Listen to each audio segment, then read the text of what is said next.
जय श्री राम। आइए शुरू करते हैं रामायण की पूर्ण कथा हिंदी में। बालकांड। राम सीता जन्म कथा। प्राचीन काल की बात है। सरयू नदी के किनारे कोशला नामक राज्य था। कोशला राज्य की राजधानी अयोध्या थी, जिसके राजा का नाम दशरथ था। राजा दशरथ के 3 पत्नियां थीं, जिनके नाम थे कौशल्या, कैकई और सुमित्रा। परंतु बहुत समय से उनकी कोई भी संतान नहीं थी, जिसके कारण उन्हें उत्तराधिकारी की कमी हमेशा सताती थी। इसके विषय में उन्होंने ऋषि वशिष्ठ से बात की और पुत्र कामिष्टि यज्ञ करवाया। यज्ञ के कारण उनकी पत्नियों को 4 पुत्र हुए। उनकी पहली पत्नी कौशल्या से राम, कैकई से भरत और सुमित्रा से लक्ष्मण और शत्रुघ्न का जन्म हुआ। सभी राजकुमार शास्त्रों और युद्ध कला में निपुण थे। जब राम 16 वर्ष के हुए तब ऋषि विश्वामित्र रजा दशरथ के पास गए और यज्ञ में विघ्न डालने वाले राक्षसों का अंत करने में राम और लक्ष्मण की मदद मांगी। राम और लक्ष्मण ने इस कार्य को आदर से मान और कई राक्षसों का अंत किया, जिसके फलस्वरूप उन्हें ऋषि विश्वामित्र ने कई दिव्य अस्त्र प्रदान किए। एक दूसरे प्रदेश मिथिला के राजा जनक भी निसंतान थे। ऋषियों के कहने पर राजा जनक ने अपने राज्य के खेत में हल चलाना शुरू किया। हल चलते समय उन्हें एक धातु से टकराने की आवाज आई। जब राजा जनक ने देखा तो उन्हें सित के कलश में एक कन्या जमीन में गड़ी हुई मिली।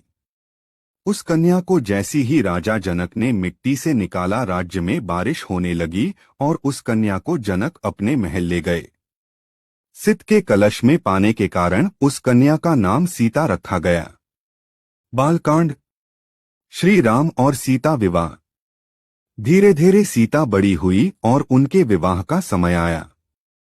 श्री राम अयोध्या के राजा दशरथ के ज्येष्ठ पुत्र थे और माता सीता उनकी धर्मपत्नी थी। राम बहुत ही साहसी, बुद्धिमान और आज्ञाकारी और सीता बहुत ही सुंदर, उदार और पुण्यात्मा थी। माता सीता की मुलाकात श्री राम से उनके स्वयंवर में हुई, जो सीता माता के पिता मिथिला के राजा जनक द्वारा संयोजित किया गया था। यह स्वयंवर माता सीता के लिए अच्छे वर की खोज में आयोजित किया गया था। राजा जनक ने सीता का स्वयंवर रखा, जिसमें उन्होंने शिवजी के धनुष को उठाकर उसमें रस्सी चढ़ाने वाले व्यक्ति से सीता का विवाह कराने की शर्त रखी। उस आयोजन में कई राज्यों के राजकुमारों और राजाओं को आमंत्रित किया गया था। शर्त यह थी कि जो कोई भी शिव धनुष को उठाकर धनुष के तार को खींच सकेगा, उसी का विवाह सीता से होगा। सभी राजाओं ने कोशिश किया, परंतु वे धनुष को हिला भी ना सके।